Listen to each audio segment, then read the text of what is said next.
जय श्री कृष्ण। चलिए शुरू करते हैं श्रीमद् भगवद गीता के तीसरे अध्याय के महात्म्य से। श्री भगवान कहते हैं, प्रिय, जन्म स्थान में एक जड़ नामक ब्राह्मण था जो कौशिक वंश में उत्पन्न हुआ था। उसने अपना जातीय धर्म छोड़कर बनिए की वृत्ति में मन लगाया। उसे प्राय स्त्रियों के साथ व्यभिचार करने का व्यसन पड़ गया था। वह सदा जुआ खेलता, शराब पीता और शिकार खेलकर जीवों की हिंसा किया करता था। इसी प्रकार उसका समय बीतता था। धन नष्ट हो जाने पर वह व्यापार के लिए बहुत दूर उत्तर दिशा में चला गया। वहां से धन कमाकर घर की ओर लौटा। बहुत दूर तक का रास्ता उसने तय कर लिया था। एक दिन सूर्यास्त हो जाने पर जब दसों दिशाओं में अंधकार फैल गया, तब एक वृक्ष के नीचे उसे लुटेरों ने धर दबाया और शीघ्र ही उसके प्राण ले लिए। उसके धर्म का लोप हो गया था, इसलिए वह बड़ा भयानक प्रेत हुआ। उसका पुत्र बड़ा धर्मात्मा और वेदों का विद्वान था। उसने अब तक पिता के लौट आने की राह देखी। जब वे नहीं आए, तब उनका पता लगाने के लिए वे स्वयं भी घर छोड़कर चल दिया। वह प्रतिदिन खोज करता, मगर राहगीरों से पूछने पर भी उसे उनका कुछ समाचार नहीं मिला।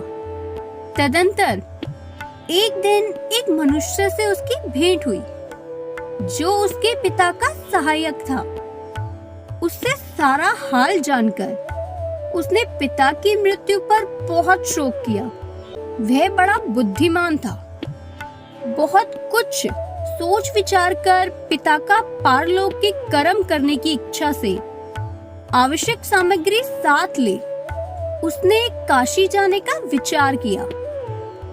मार्ग में 7-8 मुक्काम डालकर वह 9वें दिन उसी वृक्ष के नीचे पहुंचा जहां उसके पिता मर गए थे। उस स्थान पर उसने संध्योपासना की और गीता के तीसरे अध्याय का पाठ किया। इसी समय आकाश में बड़ी भयानक आवाज हुई। उसने अपने पिता को भयंकर आकार में देखा। फिर तुरंत ही अपने सामने आकाश में उसे एक सुंदर विमान दिखाई दिया जो महान तेज से व्याप्त था। उसमें अनेकों क्षुद्र घंटिकाएं लटकी थी। उसके तेज से समस्त दिशाएं आलोकित हो रही थी। यह दृश्य देखकर उसके चित्त की व्यग्रता दूर हो गई। उसने विमान पर अपने पिता को दिव्य रूप धारण किए विराजमान देखा।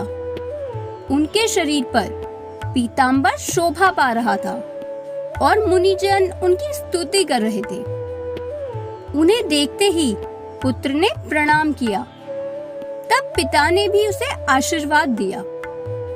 तत्पश्चात उसने अपने पिता से यह सारा वृतांत पूछा। तब उसके उत्तर में पिता ने सब बातें बताकर इस प्रकार कहना आरंभ किया, बेटा, देववंश मेरे निकट गीता के तृतीय अध्याय का पाठ करके तुमने इस शरीर के द्वारा किए हुए दुस्त्यज कर्म बंधन से मुझे छुड़ा दिया। अतः अब घर लौट जाओ, क्योंकि जिसके लिए तुम काशी जा रहे थे वह प्रयोजन इस समय तृतीय अध्याय के पाठ से ही सिद्ध हो गया है। पिता के यूं कहने पर पुत्र ने पूछा, मेरे हित का उपदेश दीजिए पिताजी, तथा और कोई कार्य जो मेरे लिए करने योग्य हो बताइए। तब पिता ने उससे कहा, पुत्र, तुम्हें यही कार्य फिर करना है। मैंने जो कर्म किया है वही मेरे भाई ने भी किया था। इससे वे घोर नरक में पड़े हैं। उनका भी तुम्हें उद्धार करना चाहिए। तथा मेरे कुल के और भी जितने लोग नरक में पड़े हैं, उन सब का भी तुम्हारे द्वारा उद्धार हो जाना चाहिए। यही मेरी मनोरथ है। जिस साधन के द्वारा तुमने मुझे संकट से छुड़ाया है, उसी का अनुष्ठान औरों के लिए भी करना उचित है। उसका अनुष्ठान करके उससे होने वाला पुण्य उन नारकी जीवों को संकल्प करके दे दो। इससे वे समस्त पूर्वज मेरी ही तरह यातना से मुक्त हो स्वल्प काल में श्री विष्णु के परम पद को प्राप्त हो जाएंगे। पिता का यह आदेश सुनकर पुत्र ने कहा, यदि ऐसी बात है और आपकी भी ऐसी ही रुचि है, तो मैं समस्त नारकी जीवों का नरक से उद्धार कर दूंगा। यह सुनकर उसके पिता बोले, बेटा एव मस्तु, तुम्हारा कल्याण हो। मेरा अत्यंत प्रिय कार्य संपन्न हो गया। इस प्रकार पुत्र को आश्वासन देकर उसके पिता भगवान विष्णु के परम धाम को चले गए। तत्पश्चात वह भी लौटकर जन्म स्थान में आया और परम सुंदर भगवान श्री कृष्ण के मंदिर में उनके समक्ष बैठकर पिता के आदेश अनुसार गीता के 3 अध्याय का पाठ करने लगा। उसने नारकी जीवों का उद्धार करने की इच्छा से गीता पाठ जनित सारा पुण्य संकल्प करके दे दिया। इसी बीच में भगवान विष्णु के दूत यातना भोगने वाले नारकी जीवों को छुड़ाने के लिए यमराज के पास गए। यमराज ने नाना प्रकार के सत्कारों से उनका पूजन किया और कुशल पूछी। वे बोले, धर्मराज, हम लोगों के लिए सब और आनंद ही आनंद है। इस प्रकार सत्कार करके पितृलोक के सम्राट परम बुद्धिमान यम ने विष्णु दूतों से यमलोक में आने का कारण पूछा। तब विष्णु दूतों ने कहा, यमराज, शेष शैया पर शयन करने वाले भगवान विष्णु ने हम लोगों को आपके पास कुछ संदेश देने के लिए भेजा है। भगवान हम लोगों के मुख से आपकी कुशल पूछते हैं और यह आज्ञा देते हैं कि आप नरक में पड़े हुए समस्त प्राणियों को छोड़ दें। अमित तेजस्वी भगवान विष्णु का यह आदेश सुनकर यम ने मस्तक झुकाकर उसे स्वीकार किया और मन ही मन कुछ सोचा। तत्पश्चात मदोन्मत्त नारकी जीवों को नरक से मुक्त देखकर उनके साथ ही वे भगवान विष्णु के वास स्थान को चले। यमराज श्रेष्ठ विमान के द्वारा जहाँ क्षीर सागर था वहाँ पहुँचे। उसके भीतर कोटि कोटि सूर्यों के समान कांतिमान नील कमल दल के समान श्याम सुंदर लोकनाथ जगत गुरु श्री हरि का उन्होंने दर्शन किया। भगवान का तेज उनकी सैया बने हुए शेषनाग के फनों की मणियों के प्रकाश से दुगना हो रहा था। वे आनंद युक्त दिखाई दे रहे थे। उनका हृदय प्रसन्नता से परिपूर्ण था। भगवती लक्ष्मी अपनी सरल चितवन से प्रेम पूर्वक उन्हें बार बार निहार रही थी। चारों ओर योगी जन भगवान की सेवा में खड़े थे। उन योगियों की आंखों के तारे ध्यानस्थ होने के कारण निश्चल प्रतीत हो रहे थे। देवराज इंद्र अपने विरोधियों को परास्त करने के उद्देश्य से भगवान की स्तुति कर रहे थे। ब्रह्मा जी के मुख से निकले हुए वेदांत वाक्य मूर्तिमान होकर भगवान के गुणों का गान कर रहे थे। भगवान पूर्णतः संतुष्ट होने के साथ ही समस्त योनियों की ओर से उदासीन प्रतीत होते थे। जीवों में से जिन्होंने योग साधन के द्वारा अधिक पुण्य संचय किया था, उन सबको एक ही साथ वे कृपा दृष्टि से निहार रहे थे। भगवान अपने स्वरूप भूत अखिल चराचर जगत को आनंद पूर्ण दृष्टि से आमोदित कर रहे थे। इस प्रकार भगवान की झांकी करके यमराज अपनी विशाल बुद्धि के द्वारा उनकी स्तुति करने लगे। यमराज बोले, संपूर्ण जगत का निर्माण करने वाले परमेश्वर, आपका अंतःकरण अत्यंत निर्मल है। आपके मुख से ही वेदों का प्रादुर्भाव हुआ है। आप ही विश्व स्वरूप और इसके विधायक ब्रह्मा हैं। आपको नमस्कार है। अपने बल और वेग के कारण जो अत्यंत दुर्देश प्रतीत होता है, ऐसे दानवेंद्रों का अभिमान चूर्ण करने वाले भगवान विष्णु को नमस्कार है। पालने के समय सत्व में शरीर धारण करने वाले विश्व के आधारभूत सर्वव्यापी श्री हरि को नमस्कार है। समस्त देहधारियों की पातक राशि को दूर करने वाले परमात्मा को प्रणाम है।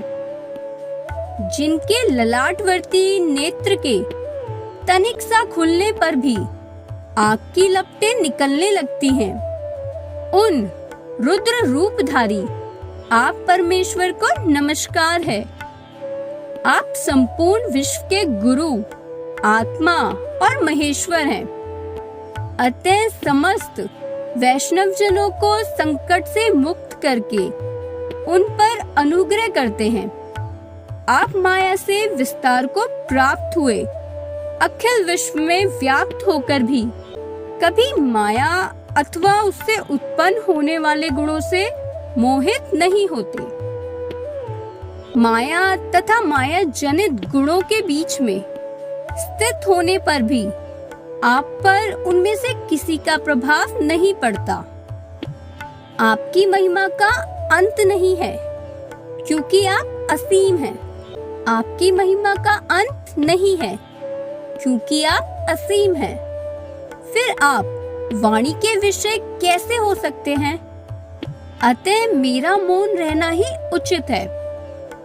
इस प्रकार स्तुति करके यमराज ने हाथ जोड़कर कहा, प्रभु, आपके आदेश से इन जीवों को गुण रहित होने पर भी मैंने छोड़ दिया है। अब मेरे योग्य और जो कार्य हो उसे बताइए। उनके यूं कहने पर भगवान मधुसूदन मेघ के समान गंभीर वाणी द्वारा मानो अमृत रस से सींचते हुए बोले, धर्मराज, तुम सबके प्रति सम्मान भाव रखते हुए लोगों का पाप से उद्धार कर रहे हो। तुम पर देहधारियों का भार रखकर मैं निश्चिंत हूँ। अतः तुम अपना काम करो और अपने लोक को लौट जाओ। यूं कहकर भगवान अंतर्ध्यान हो गए। यमराज भी अपनी पुरी को लौट आए। तब वह ब्राह्मण अपनी जाति के और समस्त नारकी जीवों का नरक से उद्धार करके स्वयं भी श्रेष्ठ विमान द्वारा श्री विष्णु धाम को चला गया। चलिए तीसरा अध्याय अब शुरू करते हैं। इस पर अर्जुन ने प्रश्न किया कि हे जनार्दन, यदि कर्मों की अपेक्षा ज्ञान आपके श्रेष्ठ मान्य है, तो फिर हे केशव, मुझे भयंकर कर्म में क्यों लगाते हैं तथा आप मिले हुए से वचन से मेरी बुद्धि को मोहित सी करते हैं। इसलिए उस एक बात को निश्चय करके कहिए कि जिससे मैं कल्याण को प्राप्त हूँ। इस प्रकार अर्जुन के पूछने पर भगवान श्री कृष्ण बोले, हे निष्पाप अर्जुन, इस लोक में दो प्रकार की निष्ठा मेरे द्वारा पहले ही कही गई है। ज्ञानियों की ज्ञान योग से और योगियों की निष्काम कर्म योग से।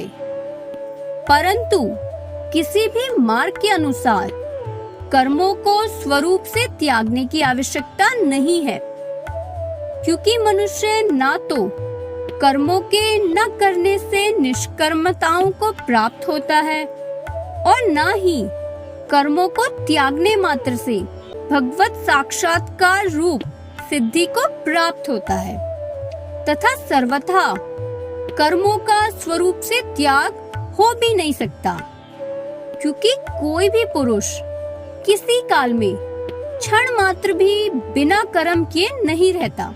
निसंदेह सभी पुरुष प्रकृति से उत्पन्न हुए गुणों द्वारा परवश हुए कर्म करते हैं। इसलिए जो मूढ़ बुद्धि पुरुष कर्म इंद्रियों को हठ से रोककर इंद्रियों के भोगों को मन से चिंतन करता रहता है, वह मिथ्याचारी अर्थात दंभी कहा जाता है। और हे अर्जुन, जो पुरुष मन से इंद्रियों को वश में करके अनासक्त हुआ कर्म इंद्रियों को कर्म योग का आचरण करता है, वह श्रेष्ठ है। इसलिए तू शास्त्र विधि से नियत किए हुए स्वधर्म रूप कर्म को कर, क्योंकि कर्म न करने की अपेक्षा कर्म करना श्रेष्ठ है, तथा कर्म न करने से तेरा शरीर निर्वाह भी नहीं सिद्ध होगा। हे अर्जुन, बंधन के भय से कर्मों का त्याग करना योग्य नहीं है, क्योंकि यज्ञ अर्थात विष्णु के निमित्त किए हुए कर्म के सिवा अन्य कर्म में लगा हुआ ही यह मनुष्य कर्मों द्वारा बंधता है। इसलिए हे अर्जुन, आसक्ति से रहित हुआ उस परमेश्वर के निमित्त कर्म का भली प्रकार आचरण कर। कर्म न करने से तू पाप को भी प्राप्त होगा, क्योंकि प्रजापति ब्रह्मा ने कल्प के आदि में यज्ञ सहित प्रजा को रचकर कहा कि इस यज्ञ द्वारा तुम लोग वृद्धि को प्राप्त हो, और यह यज्ञ तुम लोगों को इच्छित कामनाओं के देने वाला होगा, तथा तुम लोग इस यज्ञ द्वारा देवताओं की उन्नति करो, और वे देवता लोग तुम लोगों की उन्नति करें। इस प्रकार आपस में कर्तव्य समझकर उन्नति करते हुए परम कल्याण को प्राप्त होगे, तथा यज्ञ द्वारा बढ़ाए हुए देवता लोग तुम्हारे लिए बिना मांगे ही प्रिय भोगों को देंगे। उनके द्वारा दिए हुए भोगों को जो पुरुष इनके लिए बिना दिए ही भोगता है, वह निश्चय ही चोर है। कारण कि यज्ञ से शेष बचे हुए अन्न को खाने वाले श्रेष्ठ पुरुष सब पापों से छूटते हैं, और जो पापी लोग अपने शरीर पोषण के लिए ही पकाते हैं, वह तो पाप को ही खाते हैं, क्योंकि संपूर्ण प्राणी अन्न से उत्पन्न होते हैं, और अन्न की उत्पत्ति वृष्टि से होती है, तथा वृष्टि यज्ञ से होती है, और वे यज्ञ कर्मों से उत्पन्न होने वाला है, तथा उस कर्म को तू वेद से उत्पन्न हुआ जान, और वेद अविनाशी परमात्मा से उत्पन्न हुआ है। इससे सर्वव्यापी परम अक्षर परमात्मा सदा ही यज्ञ में प्रतिष्ठित है। हे पार्थ, जो पुरुष इस लोक में इस प्रकार चलाए हुए सृष्टि चक्र के अनुसार नहीं बरतता है, अर्थात शास्त्रानुसार कर्मों को नहीं करता है, वह इंद्रियों के सुख को भोगने वाला पापायु पुरुष व्यर्थ ही जीता है। परंतु जो मनुष्य आत्मा ही में प्रीति वाला और आत्मा ही में तृप्त तथा आत्मा में ही संतुष्ट हो गए, उसके लिए कोई कर्तव्य नहीं है, क्योंकि इस संसार में उस पुरुष का किए जाने से भी कोई प्रयोजन नहीं है और ना किए जाने से भी कोई प्रयोजन नहीं है, तथा इसका संपूर्ण भूतों में कुछ भी स्वार्थ का संबंध नहीं है, तो भी उसके द्वारा केवल लोकहितार्थ कर्म किए जाते हैं। इससे तू अनासक्त हुआ निरंतर कर्तव्य कर्म का अच्छी प्रकार आचरण कर, क्योंकि अनासक्त पुरुष कर्म करता हुआ परमात्मा को प्राप्त होता है। इस प्रकार जनकादि ज्ञानी जन आसक्ति रहित कर्म द्वारा ही परम सिद्धि को प्राप्त हुए हैं। इसलिए तथा लोक संग्रह को देखता हुआ भी तू कर्म करने के ही योग्य है, क्योंकि श्रेष्ठ पुरुष जो जो आचरण करता है अन्य पुरुष भी उसके ही अनुसार बरतते हैं। वह पुरुष जो कुछ प्रमाण कर देता है लोग भी उसी के अनुसार बरतते हैं। इसलिए हे अर्जुन, यद्यपि मुझे तीनों लोकों में कुछ भी कर्तव्य नहीं है तथा किंचित भी प्राप्त होने योग्य वस्तु अप्राप्त नहीं है, तो भी मैं कर्म में ही बरतता हूँ, क्योंकि यदि मैं सावधान हुआ कदाचित कर्म में न बरतूं, तो हे अर्जुन, सब प्रकार से मनुष्य मेरे बर्ताव के अनुसार बरतते हैं, अर्थात बरतने लग जाएं। तथा यदि मैं कर्म न करूं, तो ये सब लोग भ्रष्ट हो जाएं। और मैं वर्ण शंकर का करने वाला हूँ तथा इस सारी प्रजा का हनन करूं, अर्थात मारने वाला बनूं। इसलिए कर्म में आसक्त हुए अज्ञानी जन जैसे कर्म करते हैं, वैसे ही अनासक्त हुआ विद्वान भी लोक शिक्षा को चाहता हुआ कर्म करे। ज्ञानी पुरुष को चाहिए कि कर्मों में आसक्ति वाले अज्ञानियों की बुद्धि में भ्रम अर्थात कर्मों में अश्रद्धा उत्पन्न न करे, किंतु स्वयं परमात्मा के स्वरूप में स्थित हुआ और सब कर्मों की अच्छी प्रकार करता हुआ उनसे भी वैसे ही कराए। हे अर्जुन, वास्तव में संपूर्ण कर्म प्रकृति के गुणों द्वारा किए गए हैं, तो भी अहंकार से मोहित हुए अंतःकरण वाले पुरुष मैं करता हूँ ऐसा मान लेते हैं। परंतु हे अर्जुन, गुण विभाग और कर्म विभाग के तत्वों को जानने वाला ज्ञानी पुरुष संपूर्ण गुण में बरतते हैं ऐसे मानकर नहीं आसक्त होता है, और प्रकृति के गुणों से मोहित हुए पुरुष गुण और कर्मों में आसक्त होते हैं। उन अच्छी प्रकार न समझने वाले मूर्खों को अच्छी प्रकार जानने वाला ज्ञानी पुरुष चलायमान न करे। इसलिए हे अर्जुन, तो ध्यानिष्ठ चित्त से संपूर्ण कर्मों को मुझ में समर्पण करके आशा रहित और ममता रहित होकर संताप रहित हुआ युद्ध कर। हे अर्जुन, जो कोई भी मनुष्य दोष बुद्धि से रहित और श्रद्धा से युक्त हुए सदा ही मेरे मत के अनुसार बरतते हैं, वे पुरुष संपूर्ण कर्मों से छूट जाते हैं। और जो दोष दृष्टि वाले मूर्ख लोग इस मेरे मत के अनुसार नहीं बरतते हैं, उन संपूर्ण ज्ञानों में मोहित चित्त वालों को तू कल्याण से भ्रष्ट हुए ही जान, क्योंकि सभी प्राणी प्रकृति को प्राप्त होते हैं, अर्थात अपने स्वभाव से परवश हुए कर्म करते हैं। ज्ञानवान भी अपनी प्रकृति के अनुसार चेष्टा करता है, फिर इसमें किसका हट क्या करेगा। इसलिए मनुष्य को चाहिए कि इंद्रियों के अर्थ में अर्थात सभी इंद्रियों के भोगों में स्थित जो राग और द्वेष है, उन दोनों में वश में नहीं होवे, क्योंकि इसके वो दोनों ही कल्याण मार्ग में विग्र करने वाले महान शत्रु हैं।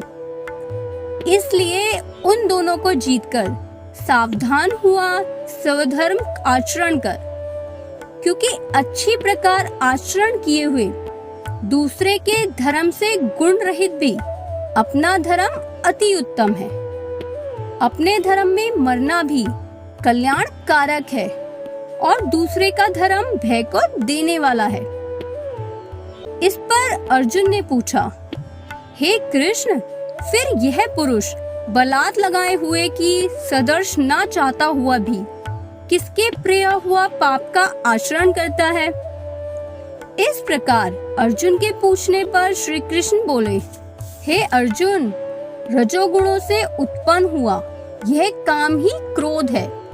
यह ही महाअशन अर्थात अग्नि के सदर्श भोगों से न तृप्त होने वाला और बड़ा पापी है। इस विषय में इसको ही तू बैरी जान। जैसे धुएं से अग्नि और मल से दर्पण ढका जाता है तथा जैसे जेर से गर्भ ढका हुआ है, वैसे ही उस काम के द्वारा यह ज्ञान ढका हुआ है। और हे अर्जुन, इस अग्नि सदर्श न पूर्ण होने वाला काम रूप ज्ञानियों के नित्य बैरी से ज्ञान ढका हुआ है। इंद्रियां, मन और बुद्धि इस काम के वास स्थान कहे जाते हैं और ये काम इन मन, बुद्धि और इंद्रियों के द्वारा ही ज्ञान को आच्छादित करके इस जीवात्मा को मोहित करता है। इसलिए हे अर्जुन, तू पहले इंद्रियों को वश में करके ज्ञान और विज्ञान के नाश करने वाले इस काम पापी को निश्चय पूर्वक मार। और यदि तू समझे कि इंद्रियों को रोककर कामरूप वैरी को मारने की मेरी शक्ति नहीं है, तो तेरी यह भूल है, क्योंकि इस शरीर से तो इंद्रियों को पर कहते हैं और इंद्रियों से पर मन है और मन से भी पर बुद्धि है और जो बुद्धि से भी अत्यंत पर है वह आत्मा है।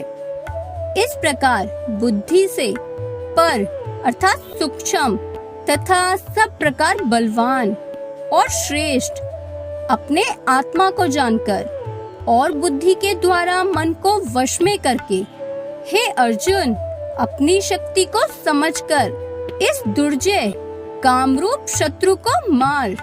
श्रीमद् भगवत गीता का 3रा अध्याय यही समाप्त होता है। आगे के अध्यायों को देखने के लिए चैनल को लाइक करें, शेयर करें और सब्सक्राइब करें। जय श्री कृष्ण।